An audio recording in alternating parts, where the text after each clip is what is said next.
Greetings, I am Gresham and welcome back to Gresham Reads The Color Out of Space. Now, this I will be making the finale, so be prepared for this video to be a little bit longer than the others. Also, if you are enjoying the series so far, be sure to leave a like, and be sure to leave a comment down below what story I should read next. And remember, it does not have to be limited to H.P. Lovecraft, as fascinating as I find it. In the meantime, let us begin. Okay, this is where we left off.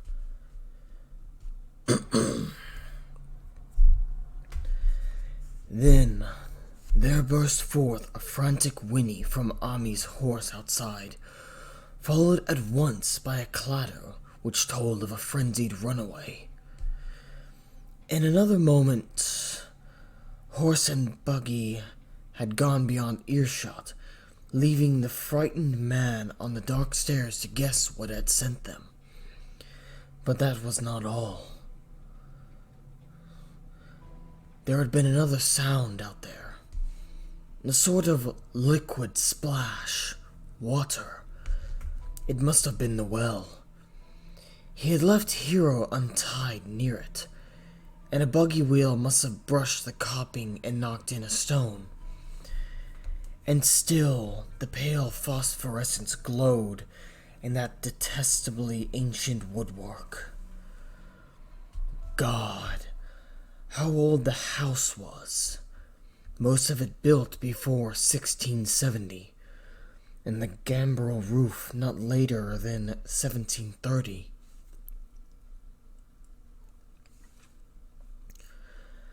A feeble scratching on the floor downstairs now sounded distinctly, and Ami's grip tightened on a heavy stick he had picked up in the attic for some purpose. Slowly nerving himself, he finished his descent and walked boldly toward the kitchen. He did not complete the walk, because what he sought was no longer there. It had come to meet him, and it was still alive after a fashion. Whether it had crawled, or whether it had been dragged by any external force, Ami could not say, but death had been at it. Everything had happened in the last half hour, but collapsing, graying, and disintegration were already far advanced.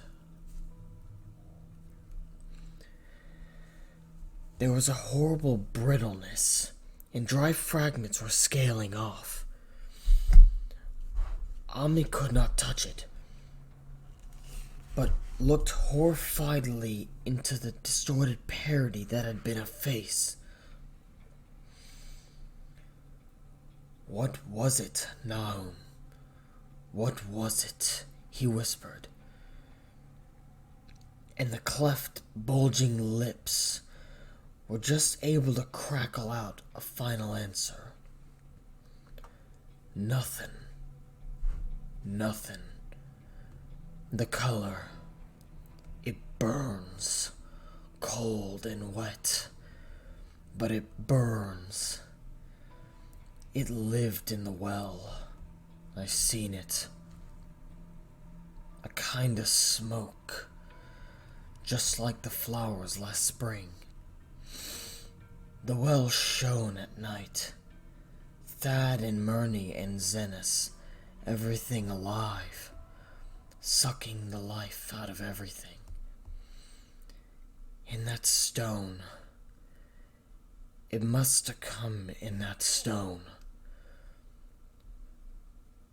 Pisoned the whole place. Don't know what it wants.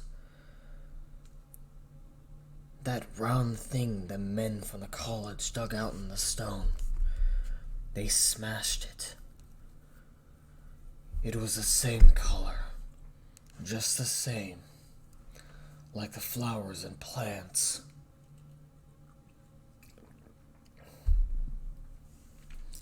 Must have been more of them. Seeds.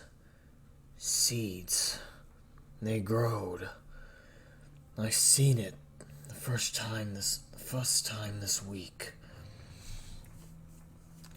Must have got strong on Zenis. He was a big boy, full of life. It beats down your mind and then gets you, burns you up in the well water. He was right about that. Evil water. Zenis never came back from the well. Can't get away. Draws ya. You know summit's comin', but 'tain't no use.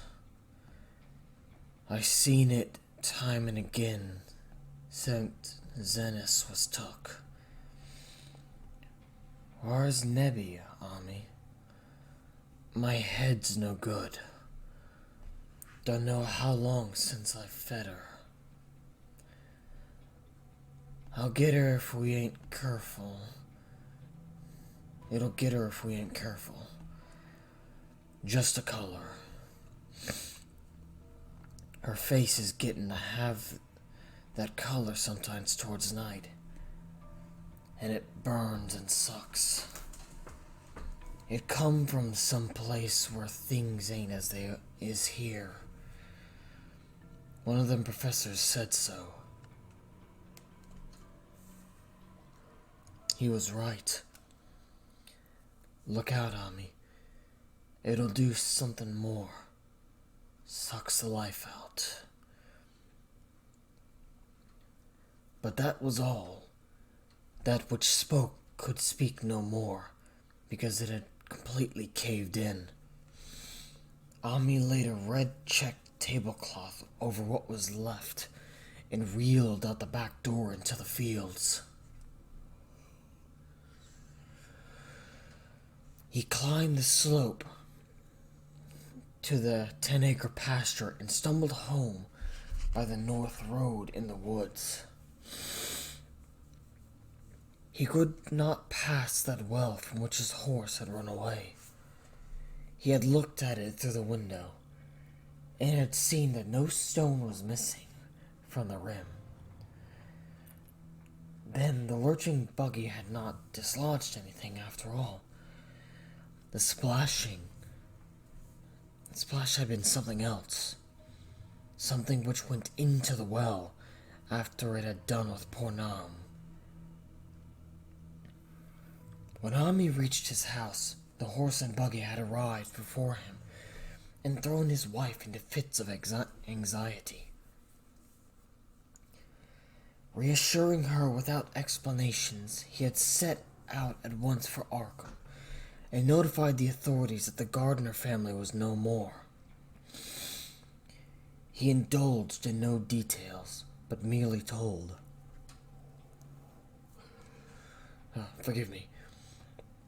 But merely told of the deaths of Nahum and Nabi. That of Thaddeus being already known, and mentioned the cause seemed to be some strange ailment which had killed the livestock. He also stated that Merwin and Zenis had disappeared. There was considerable questioning at the police station, and in the end, Ami was compelled to take the 3 officers to the Gardner farm, together with the coroner, the medical examiner, and the veterinary who had treated the diseased animals. He went much against his will, for the afternoon was advancing, and he feared the fall of night over that accursed place. But it was some comfort to have so many people with him. The 6 men drove out in a Democrat wagon following Ami's buggy, and arrived at the pest-ridden farmhouse at about 4 o'clock.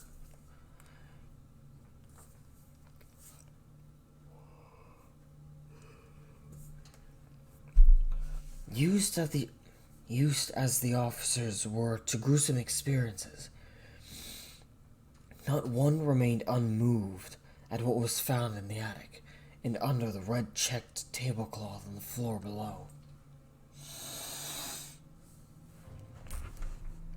No, I didn't see you there, Dorcas. Yeah, sorry. My sinuses are a bit clogged up. Well, try not to make too much of a distraction. Yeah, sorry about that.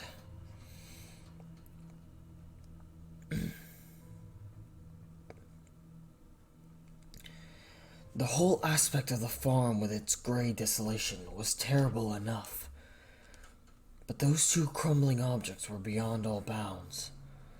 No one could look long at them, and even the medical examiner admitted that there was very little to examine. Specimens could be analyzed, of course, so he busied himself in obtaining them, and here it develops that a very puzzling aftermath occurred at the college library, where the two files of dust were finally taken.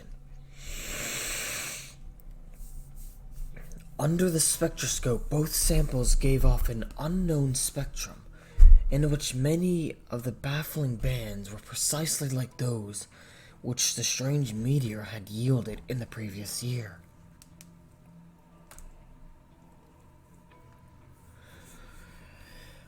The property of emitting the spectrum vanished in a month. The dust thereafter consisting mainly of alkaline phosphates and carbonates.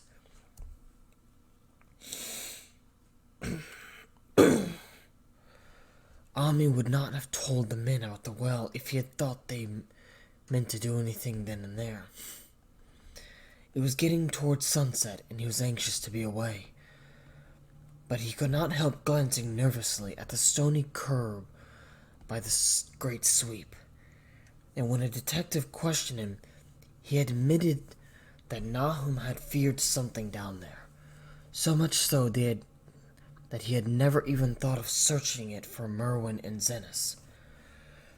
After that, nothing would do but they empty and explore the well immediately.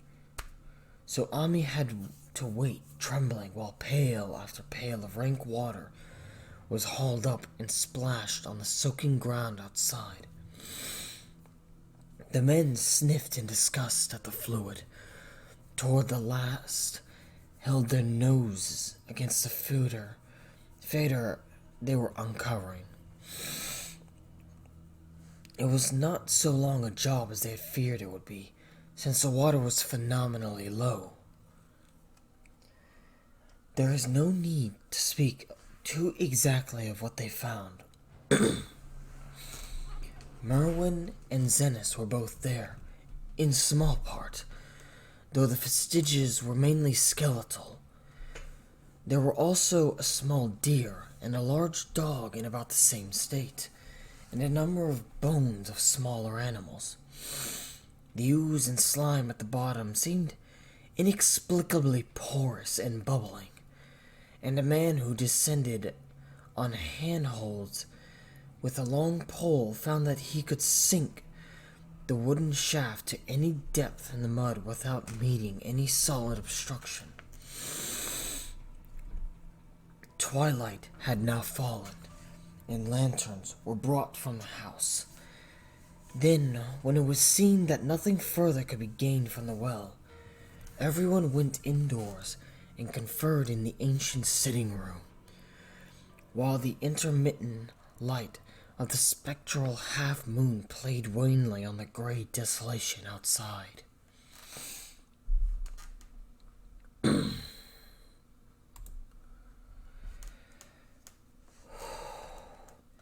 The men were frankly nonplussed by the entire case. They could find no convincing common element to link the strange vegetable conditions, the unknown disease of livestock in humans, and the unaccountable deaths of Merwin and Zenas in the tainted well.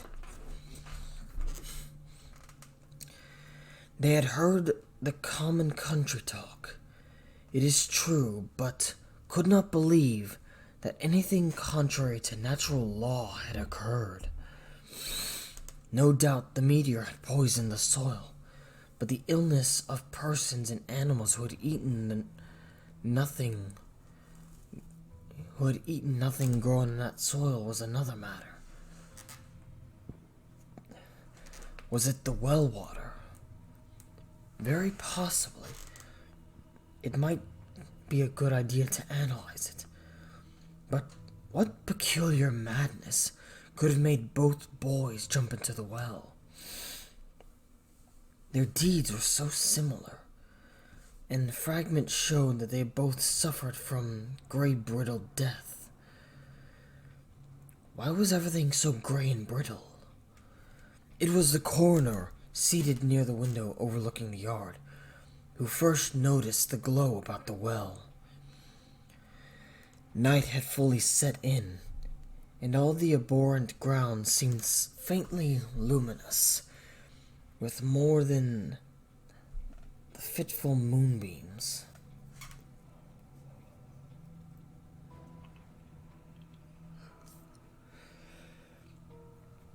But this new glow was something definite and distinct, and appeared to shoot up from the black pit like a softened ray from a searchlight.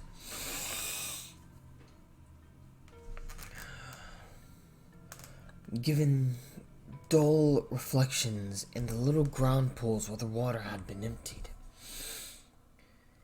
It had a very queer color, and all the men clustered around the window. And as all the men clustered around the window, Ami gave a violent start. For this strange beam of ghastly miasma was to him of no unfamiliar hue. He had seen that color before, and feared to think what it might mean. He had seen it in the nasty, brittle globule in that aerolite 2 summers ago, and he had seen it in the crazy vegetation of the springtime, and had thought he had seen it for an instant that very morning against the small barred window of that terrible attic room where nameless things had happened. It had flashed there a second, and a clammy and hateful current of vapor had brushed past him, and then poor Nahum had been taken by something of that color. He had said so at the last, said it was the globule in the plants. After that, he had come the runway in the yard and splashed in the well. Now that well was belching forth to the night a pale, insidious beam of that same demonic tint. It does credit to the alertness of Ami's mind that he puzzled even at that tense moment over a point which was essentially scientific.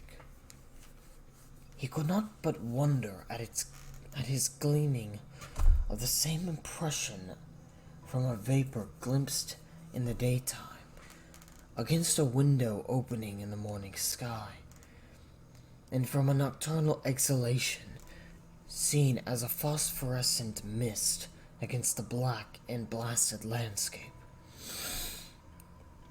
It wasn't right. It was against nature. And he thought of those terrible last words of his stricken friend. It come from some place where things aren't as they is here. One of them professors said so. All 3 horses outside, tied to a pair of shriveled saplings by the road, were now neighing and pawing frantically. The wagon driver started for the door to do something, But Ami laid a shaky hand on his shoulder. "Don't go out there," he whispered. "There's more to this nor what we know." Nahum said something lived in the well that sucks your life out. He said it must be somewhat growed from a round ball like one we all seen in the meteor stone that fell a year ago June.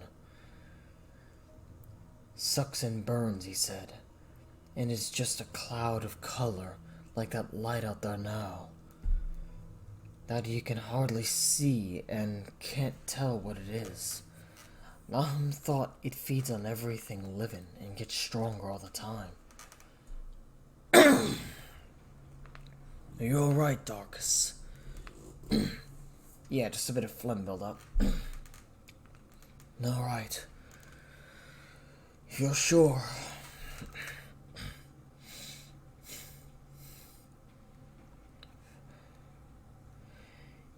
"He said he's seen it this last week. It must be something from away off in the sky. Like the men from the college last year says the meteor stone was. The way it's made and the way it works ain't like no way of God's world. It's something from beyond." So the men paused indecisively as the light from the well grew stronger. The hitched horses pawed and whinnied in increased frenzy. It was truly an awful moment, with terror in that ancient and accursed house itself. 4 monstrous sets of fragments, 2 from the house and 2 from the well, in the woodshed behind, and that shaft of unknown and unholy iridescence from the slimy depths in front. Amy had restrained the driver on impulse, forgetting how uninjured he himself was after the clammy brushing of that colored vapor in the attic room.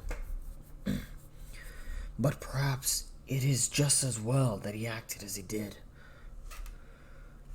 No one will ever know what was abroad that night, and though the blasphemy from beyond was not so far hurt, had not so far hurt any human of unweakened mind, there is no telling what it might have done at that last moment, and with its seemingly increased strength and the special signs of purpose it was soon to display beneath the half-clouded moonlit sky. All at once, one of the detectives at the window gave a short, sharp gasp. The others looked at him, and then quickly followed his own gaze upward, to the point where its idle straying had been suddenly arrested. There was no need for words. What had been disputed in country gossip was disputable no longer. And it is because of the thing which every man of that party agreed in whispering later on that strange day are never talked about in Arkham. It is necessary to premise that there was no wind at that hour in the evening. One did arise not long afterward, but there was absolutely none then. Even the dry tips of the lingering hedge mustard, gray and blight, and the fringe on the roof of the standing Democrat wagon were unstirred, and yet, amid the tense, godless calm, the high bare boughs of all the trees in the yard were moving. They were twitching morbidly and spasmodically, clawing in convulsive and epileptic madness in the moonlit clouds, scratching impotently in the nauseous air, as if jerked by some alien and bodiless line of linkage, with subterranean horrors writhing and struggling below their black roots.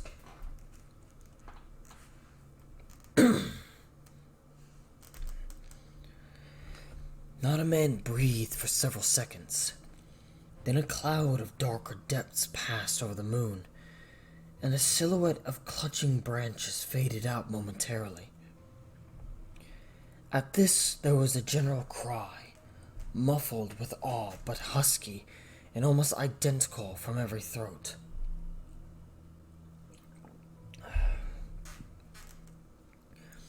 For the terror had not faded with the silhouette, and in a fearsome instant of deeper darkness, the watchers saw, wriggling at the treetop heights, 1,000 tiny points of faint and unhallowed radiance, tipping each bough like the fire at St. Elmo, or the flames that came down upon the apostles' heads at Pentecost. It was a monstrous constellation of unnatural light, like a glutted swarm of corpse-fed fireflies dancing the hellish sarabands over an accursed marsh. And its color was that same nameless intrusion which Ami had come to recognize and dread. All the while, the shaft of phosphorescence from the well was getting brighter and brighter, bringing to the minds of the huddled men a sense of doom and abnormality, which far outtraced any image their conscious minds could form. It was no longer shining out, it was pouring out. And as the shapeless stream of unplaceable color left the well, it seemed to flow directly into the sky. The veterinary shivered and walked to the front door to drop the heavy extra bar across it. Ami shook no less, and had to tug and point for lack of a controllable voice when he wished to draw notice to the glowing luminosity of the trees. The neighing and stamping of the horses had become utterly frightful, but not a soul of that group in the old house would have ventured forth for any earthly reward. With the moments, the shining of the trees increased, while their restless branches seemed to strain more and more toward verticality. The wood of the well sweep was shining now, and presently a policeman dumbly pointed to some wooden shed and beehives near the stone wall of the west. They were commencing to shine too, though the tethered vehicles of the visitors seemed so far unaffected. Then there was a wild commotion and clopping in the road, as Ami quenched the lamp for better seeing, as they realized that the span of frantic greys had broken their sapling and run off with the Democrat wagon. The shock had served to loosen several tongues, and embarrassed whispers were exchanged. "It spreads on everything organic that's been around here," muttered the medical examiner. No one replied, but the man who had been in the well gave a hint that his long pole must have stirred up something intangible. "It was awful," he added. "There was no bottom at all, just ooze and bubbles, and the feeling of something lurking under there." Ami's horse still pawed and screamed deafeningly in the road outside, and nearly drowned its owner's faint quaver as he mumbled his formless reflections. It came from that stone. It growed down there. It got everything living. It fed itself on him, mind and body. Thad and Murney, Zenis and Nabby. Nahum was the last. They all drunk the water. It got strong on 'em. It come from beyond, where things ain't like they be here. Now it's going home. And at this point, the column of unknown color flared suddenly, stronger, and began to weave itself into fantastic suggestions of shape, which each spectator later described differently.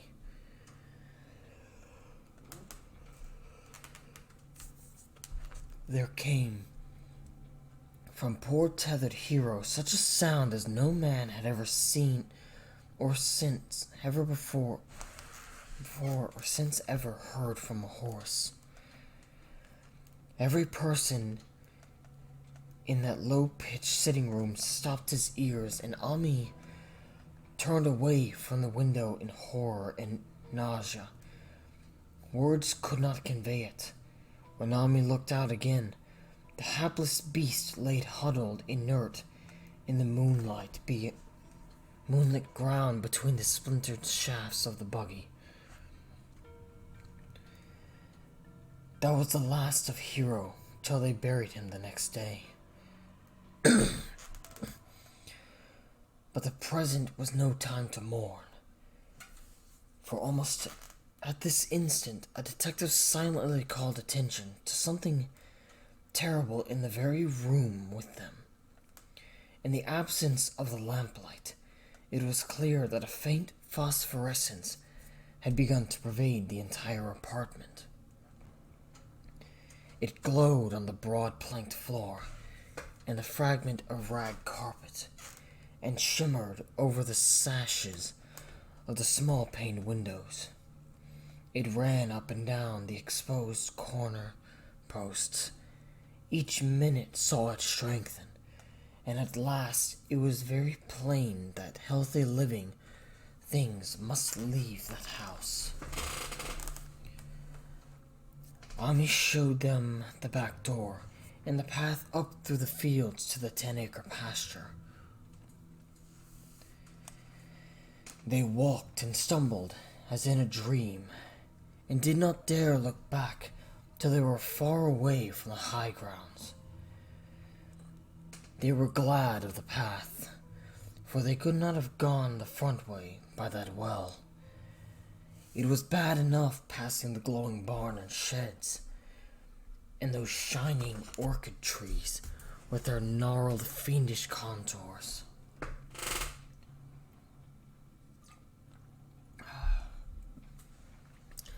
But thank heaven the branches did their worst twisting high up.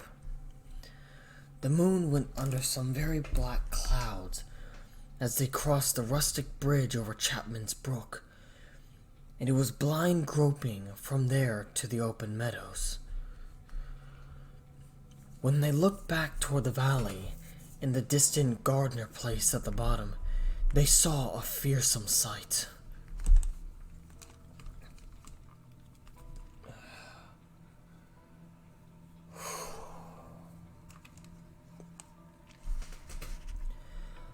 All the farm was shining with that hideous unknown blend of color. Trees, buildings, and even such grass and herbage as had not been wholly changed to lethal gray brittleness. The boughs were all straining skyward, tipped with tongues of foul flame, and lambent tricklings of the same monstrous fire were creeping about the ridgepoles of the house, barn, and shed. No, sheds, forgive me on that. It was a scene from a vision of Fuseli, and over all the rest reigned the riot of luminous amorphousness. that alien and undimensional rainbow of cryptic poison from the well.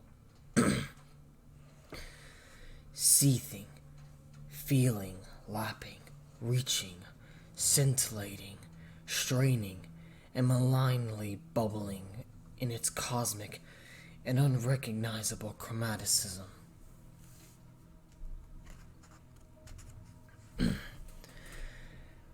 Then, without warning, the hideous thing shot vertically up toward the sky, like a rocket or meteor, leaving behind no trail and disappearing through the round and curiously regular hole in the clouds, for any man could gape or gasp or cry out.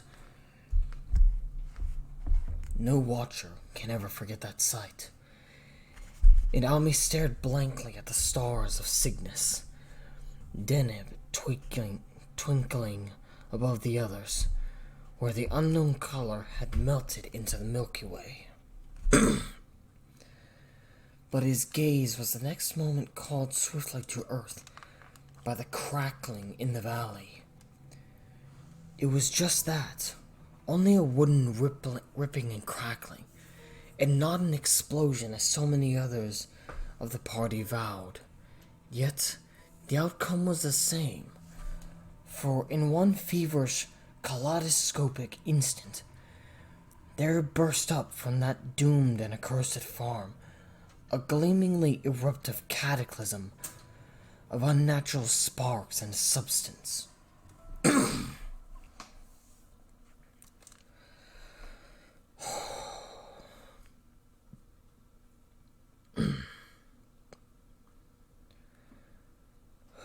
Blurring the glance of the few who saw it, and sending forth to the zenith a bombarding cloud of such colored and fantastic fragments as our universe must needs disown.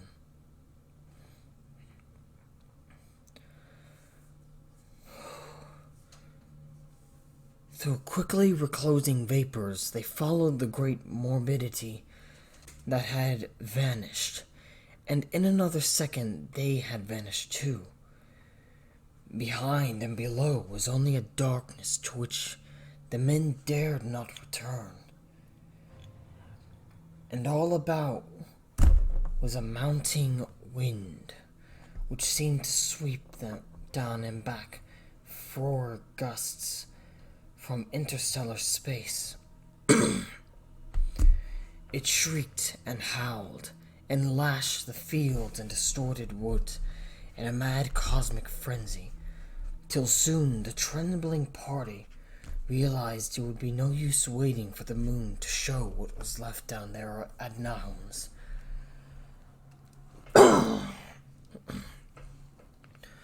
Now you sure you're all right back there, Darkus? Yeah, I'm fine. It's just a phlegm build-up again. If you're sure. Too odd even to hint theories, the 7 shaken men trudged back toward Arkham by the North Road.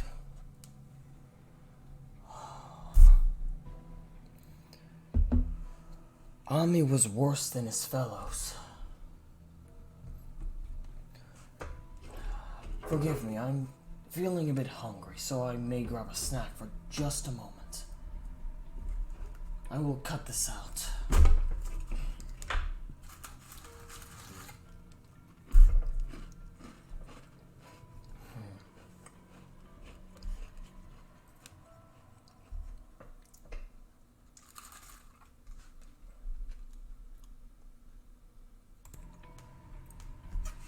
Forgive me, I have returned.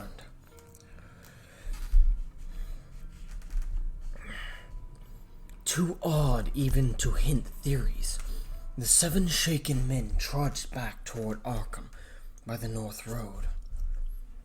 Ami was worse than his fellows, and begged them to see him inside his own kitchen, instead of keeping straight on to town. He did not wish to cross the nighted, wind-whipped woods alone to his home on the main road. for he had an added shock to the others, that the others were spared, and was crushed forever with a brooding fear he dared not even mention for many years to come. As the rest of the watchers on that tempestuous hills had stolidly set their faces towards the road, Ami had looked back for an instant at the shadowed valley of desolation so lately sheltering his ill-starred friend. And from that stricken, faraway spot, he had seen something feebly rise, only to sink down again upon the place from which the great shapeless horror had shot into the sky. It was just a color, but not any color of our earth or heavens. And because Ami recognized that color, and knew that this last faint remnant must still lurk down there in the well, he has never been quite right since. Ami would never go near the place again. It was over half a century now since the horror happened, but he has never been there, and will be glad when the new reservoir blots it out.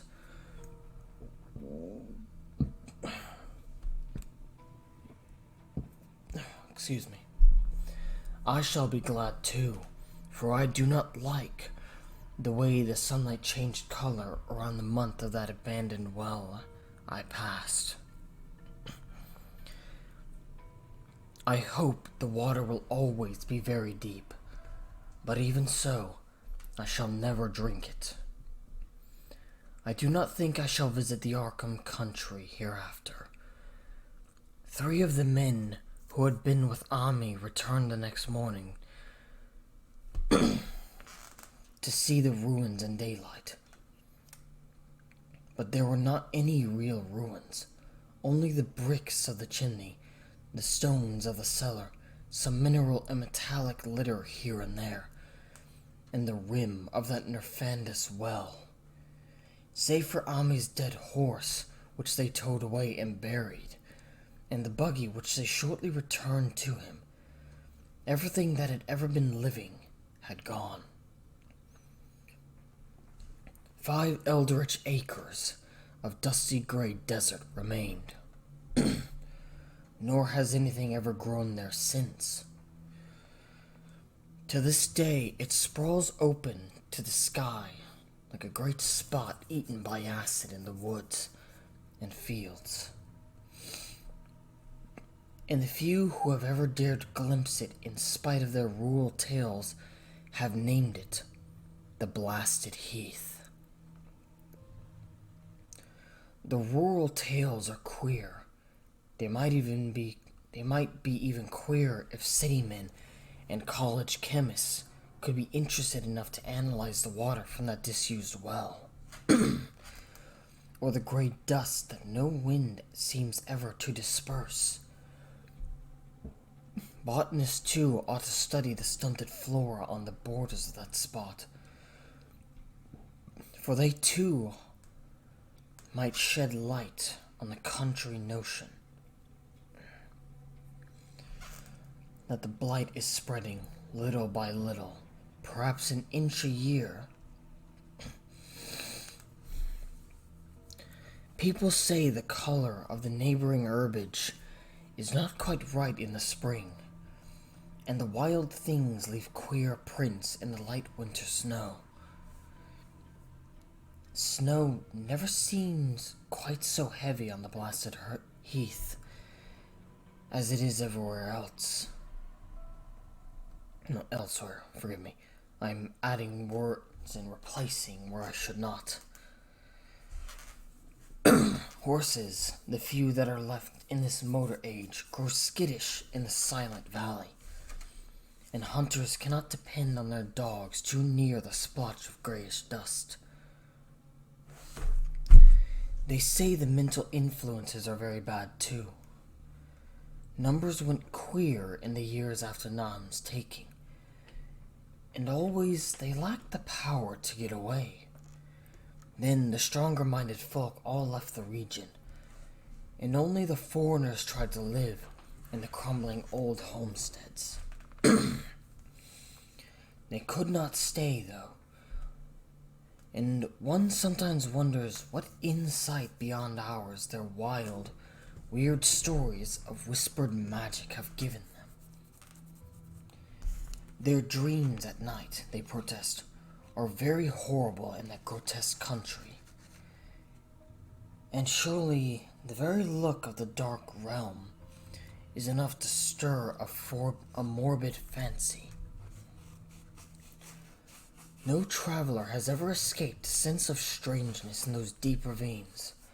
Artists shiver as they paint thick woods whose mystery is as much of the spirit as of the eye.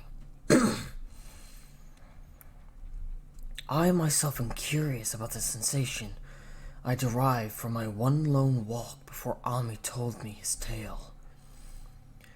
When twilight came, I vaguely wished some clouds would gather, for an odd timidity about the sky voids above. But the deep skyey voids above had crept into my soul.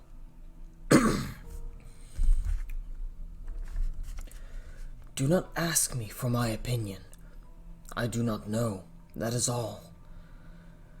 There was no one but Ami to question, for Arkham people will not talk about the strange days. And all the three professors who saw the aerolite in its colored globule are dead. There were other globules depended upon that. One must have fed itself and escaped. And probably there was another which was too late. No doubt it is still down in the well. I know there was something wrong with the sunlight I saw above that miasmal brick. The rustics say the blight creeps an inch a year, so perhaps there is a kind of growth or nourishment even now. But whatever daemon hatchling is there, it must be tethered to something, or else it would quickly spread. Is it fastened to the roots of those trees that claw the air? One of the current Arkham tales is about fat oaks that shine and move as they ought not to do at night.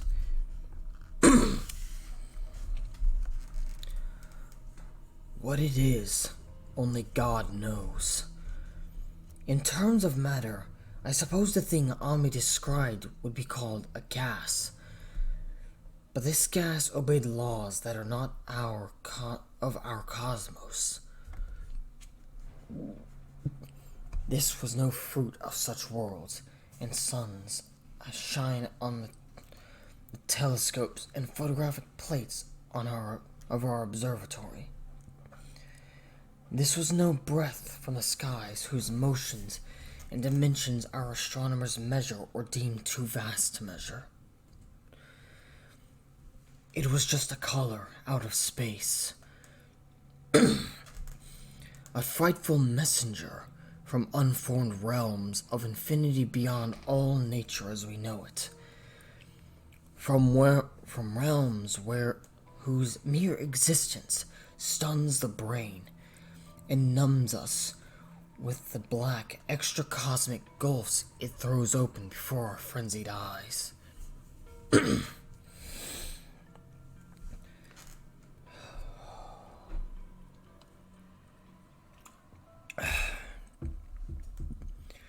I doubt very much if Ami consciously lied to me, and I do not think his tale was all a freak of madness as the townfolks had forewarned. Something terrible had come to the hills and valleys on that meteor, and something terrible, though I know not in what proportion, still remains. I shall be glad to see the water come. Meanwhile, I hope nothing will happen to Ami. He saw so much of the thing, and its influence was so insidious. Why has he never been able to move away? How clearly he recalled those dying words of Nahum's. Can't get away. Draws ya. You know summit's coming, but 'tain't no use. Ami is such a good old man. When the reserve gang gets to work, I must write the chief engineer to keep a sharp watch on him. I would hate to think of him as the gray, twisted, brittle monstrosity, which persists more and more in troubling my sleep.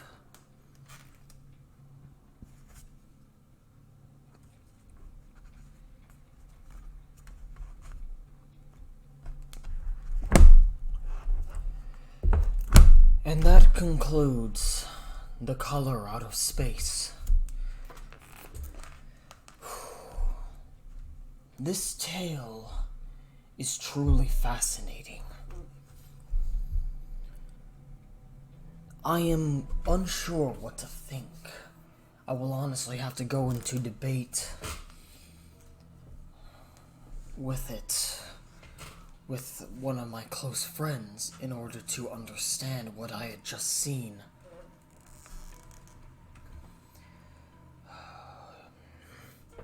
Either way, in the meantime, I ask that you send a request. What would you prefer me to read?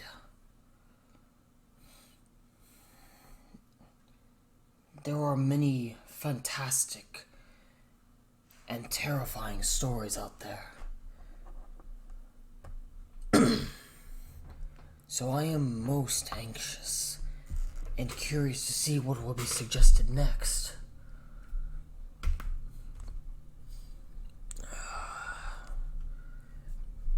If nothing is chosen, however, Darkus does have one story he may have me read. It is a fantasy story known as Graceling, but that is only if I get no recommendations. I will say this. The first episode... Ow.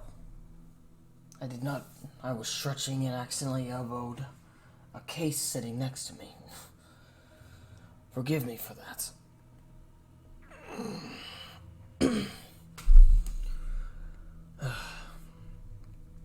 Anyways, the first episode of the next Gresham Reads will be on the first Tuesday of February, so I do hope you are looking forward to that.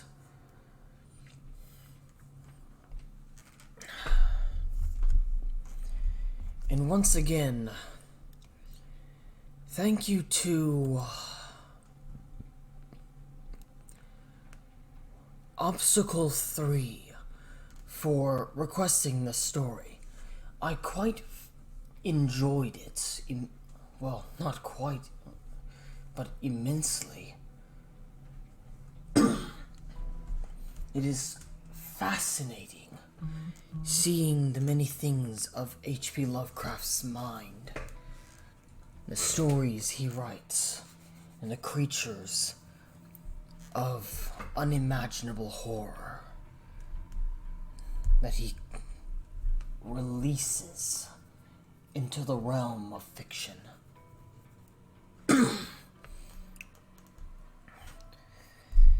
But I will call it here before I begin rambling. If you enjoyed this video, be sure to leave a like and a comment down below. Once again, with a suggestion for another story, as well as your favorite part. If you enjoy the content that Darkus, myself, and now Ghost are uploading, feel free to subscribe. and hit the notification bell so you know when we upload. In the meantime, I will see you all in the next video. I am Gresham and I will see you on the first Tuesday of February. Do have a good day.